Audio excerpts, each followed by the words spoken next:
गंगई की डोर को भात दीनानाथ मेरा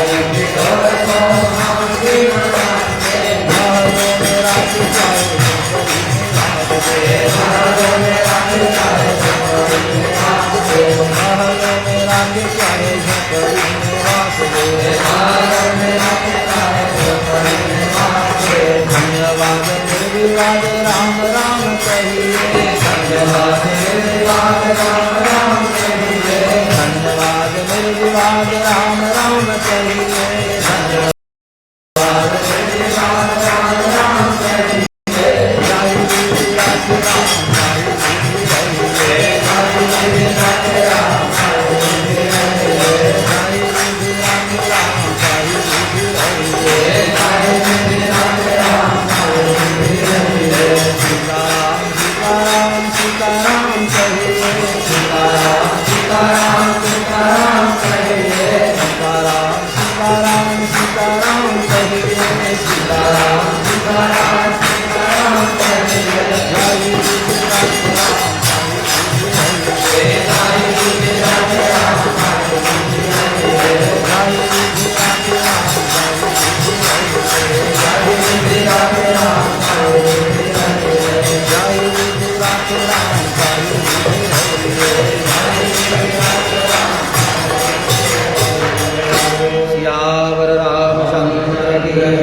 जय कौशल किशोर भगवान वीर बजरंगबली भाष्यकार रामानुज स्वामी महाराज ब्रह्मलीन स्वामी महाराज की सनातन धर्म की जय जय श्रीमन्नारायण स्वामी महाराज की जय।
Milky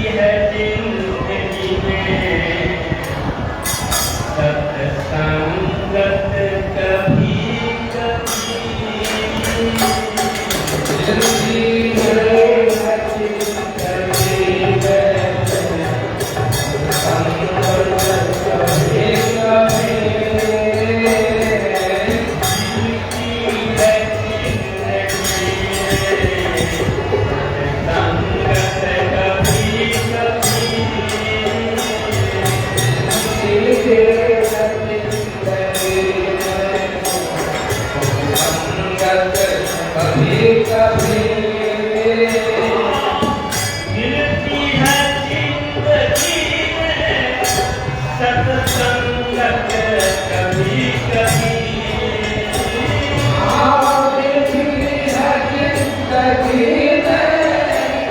सत्संगत कभी कभी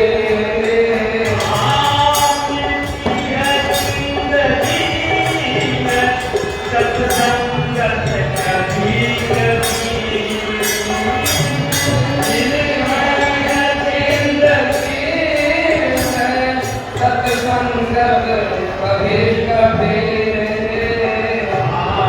होती है साथ संग से दर्शन कभी कभी होती है साथ कभी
राजा कहे महाराजा सुखी, महाराजा कहे सुखी भाई, इंद्र कहे चतुराई, इंद्र कहे श्री विष्णु सुखी, विष्णु कहे चतुराई भारी, तुलसीदास बिचारी कहे एक राम बिना सब दुखिया।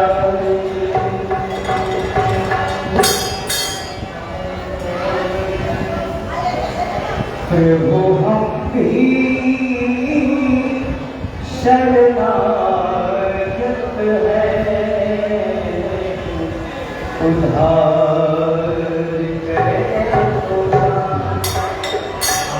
प्रभु हम भी शरणागत है,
कन्हैया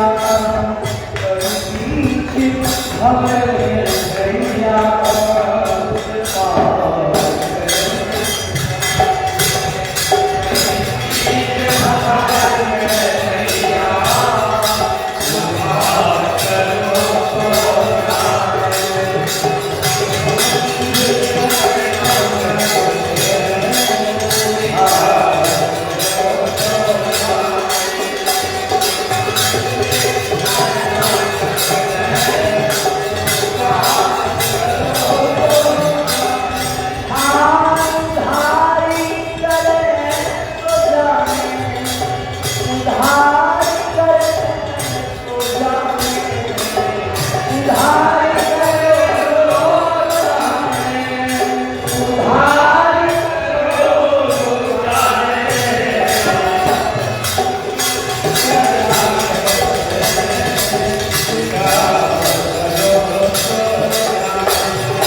आए हैं